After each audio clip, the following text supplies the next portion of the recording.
What's going on, everybody, and welcome back to Comic Breakdown. If you guys are new to the channel, do me a favor and hit that sub button, hit that notification bell, make sure you're not missing any of the awesome content that we have coming out. Now, with this video, we are going to be jumping into the Infinite Frontier, issue number 6. And this is the finale issue. This will be closing out Joshua Williamson's Infinite Frontier run. And so far, over this limited series, what we have really seen is heroes spanning the entirety of DC Comics being able to come forward and get a chance at some spotlight.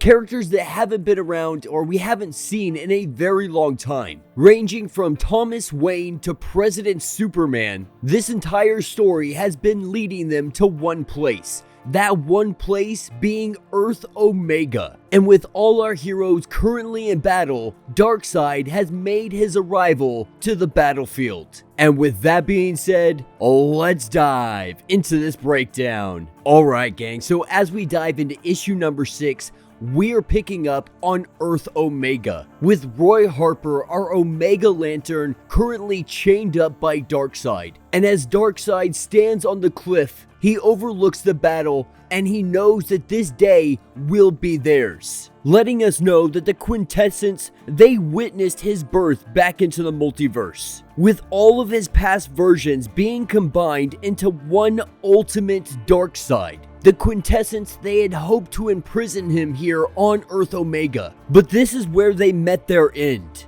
And for eons, he has sought to conquer the entire multiverse with the anti-life equation. But now he has found something that is much darker and much more powerful. And once Barry Allen cracks through the multiverse, he's going to be able to access a door, and the Omega Lantern is the key to getting in. And so through the Omega Lantern, he controls the greatest force in any and all multiverses. And as Darkseid lords over the battlefield, this is where we see Obsidian and Starheart make their attack. Both of them going in and trying to rescue Roy Harper. If anybody knows how to deal with the darkness, that somebody is going to be Obsidian. And we see Obsidian wrap Roy Harper up. Wrapping him up, he is reminding Roy Harper that he is not alone. He is bringing him back down, and we slowly see Roy Harper returning back to normal. We're seeing that darkness in him slowly start to disappear. And with Roy Harper now being free from Darkseid's grasp, President Superman, he goes to free Barry Allen. But as he goes to do this, he gets stopped by Machine Head. With President Superman getting blindsided, we see Thomas Wayne step in. He steps in and he goes toe-to-toe with Machine Head. Machine Head blaming him for everything that has happened, wanting to take out all of his anger on him. This is where we see the two brawl, and we see Machine Head beat the crap out of Thomas Wayne. But while Thomas Wayne was taking this beating, it was giving President Superman just enough time to really recharge and get back in this fight. And this is where we see President Superman blindside Machine Head. And this gives him the opportunity to go rescue the Flash, to rescue Barry Allen. And with President Superman flying through, he collapses all of this building, all of this structure that was built, this hamster wheel that Barry Allen is on. But as President Superman crashes through this, we see Barry Allen, he disappears. A beam of energy goes flying into the sky and it crashes, cracking something up in the sky. This protective barrier is getting destroyed. And in an instant, we see a blinding light and a deafening sound. And as everybody looks around, as they look to the sky, they see planets, they see multiverses everywhere. And with Roy Harper now being free from the ring, Darkseid tells them that nobody is free, that they are all now doomed. With the ring going quiet and the Flash being gone, the crack that he was looking for is now lost. And so for the time being, the greater Omniverse has been stolen from him. Not only that, but Psycho Pirate, he failed him. And before there can be punishment dished out to him, we see Psycho Pirate disappear. With Psycho Pirate disappearing, Machine Head, he tries to plead with him. He tries to plead with Darkseid and tell him that this can be fixed. that he can fix all of this. But without hesitation, we see the Omega beams come out and they slice right through Machine Head. With President Superman trying to stop this but not making it in time, he goes on a full frontal attack, going straight for Darkseid. But this is where we see Darkseid teleport everybody out of here. His own children, his own minions, the bad guys, the good guys, every single person, he teleports out of here. And in that instant, they find themselves back at home base. With Machine Head now being gone, Harbinger is now back online.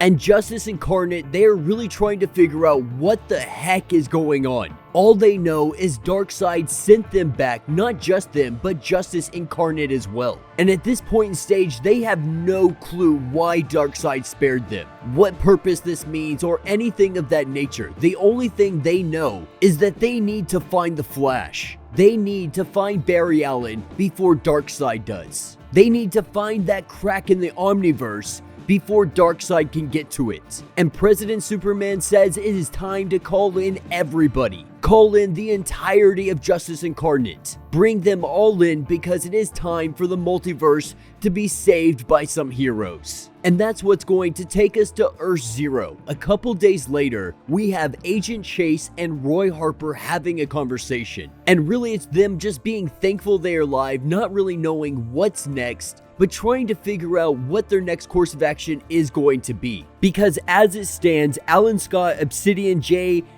and the rest of the JSA, they all went back to the Totality.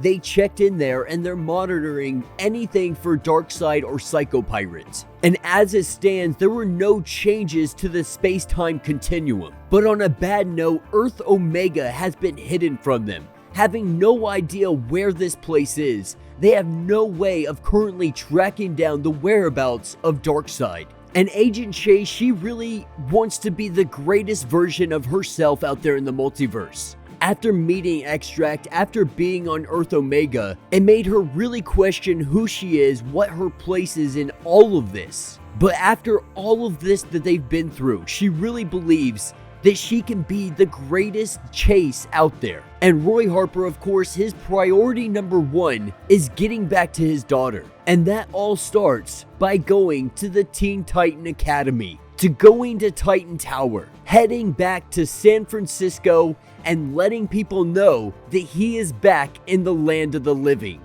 But that's what's going to take us to Earth Omega. And we have Darkseid currently holding out the Omega Ring out to Extract. And he lets them know that they don't understand what was unlocked today. A power far greater than any of them can comprehend. And this was just the beginning stages. And the reason he let all of them live is because all of them have a role to play in the coming wars. Not just the good side, but his family as well. And while they have feuded for years and years, he is ready to set all of that aside for what is about to come. And he tells everybody that Earth Omega, it was never a world. He says that it is a piece of a resting enemy, one laying dormant since the first crisis. And now it has finally awakened, saying that their primary mission right now is to find the Flash and the crack in the Omniverse. Though Darkseid is not the only individual seeking out this power, he vows he will be the only one to control this great darkness. And that's what's going to pick us up with Barry Allen. Picking up with the Flash, he is being spit out some random place. He has no idea where he is, why he is here, or how he even got here. But as he starts to get his wits of him, he looks around and he recognizes this place because he has been here before. He has been here when he died. And as Barry Allen looks up to the sky, what he sees is Multiverse number 2. This is what came before. Destroyed by the Anti-Monitor in the first crisis, And from the rubble, this is where we see Pariah, the one forced to witness the destruction of everything. No matter how much he tries, no matter how hard he tries to warn people, it is always met with the same fate, having to watch Earth after Earth completely destroyed. And Pariah tells Barry Allen that the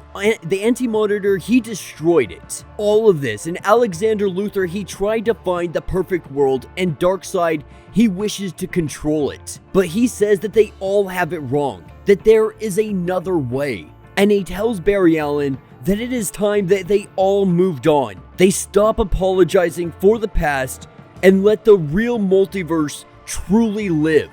And with him touching the chest of Barry Allen, we see him start to disintegrate, kind of like the touch of Dr. Manhattan. And with Barry Allen disappearing into nothingness, we show back up at Earth 1. With Barry Allen sitting around the table with everybody he loves, everybody he cares about. But Pariah has taken something, holding what appears to be a flash symbol and the Earth inside of it. Possibly he is collecting flashes, not knowing what is going on here. But Pariah is going to play a big part in what is going to come next. And that will be the end of this issue. So let me know what you guys think down in the comments. We got a ton of information dumped on us. We're finding out that this is the ultimate version Darkseid. Every version of him put together into one. We're seeing the battle that happened on Earth Omega end relatively quickly, with the Flash Barry Allen being able to make his escape.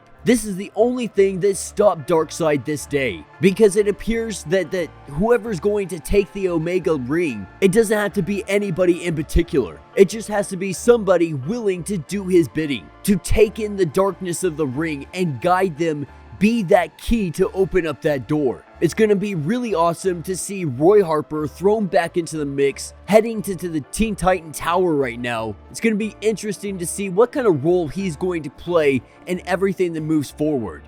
And throwing Pariah into the mix is a very interesting direction to go. You know, a lot of us have seen Pariah, be it the CW or you read the comics way back in the day and you saw his first appearance in Crisis. But he's an individual that usually shows up at catastrophic events. He's usually not one to really have much to do with the comings and goings of everything going on. So him interfering here, him doing whatever he did to Barry Allen, it's going to be really interesting to see that play out in the coming comics. I believe it says coming in 2022. Now, we didn't see Wonder Woman like I was hoping that we got to see in this. And all the writers so far, they've said that, you know, Future State is the worst possible case scenario. But as it stands, everything is leading in that direction. And even after this Infinite Frontier run, it appears that we're still headed in the direction of Future State. And so I am very curious to see what's going to change,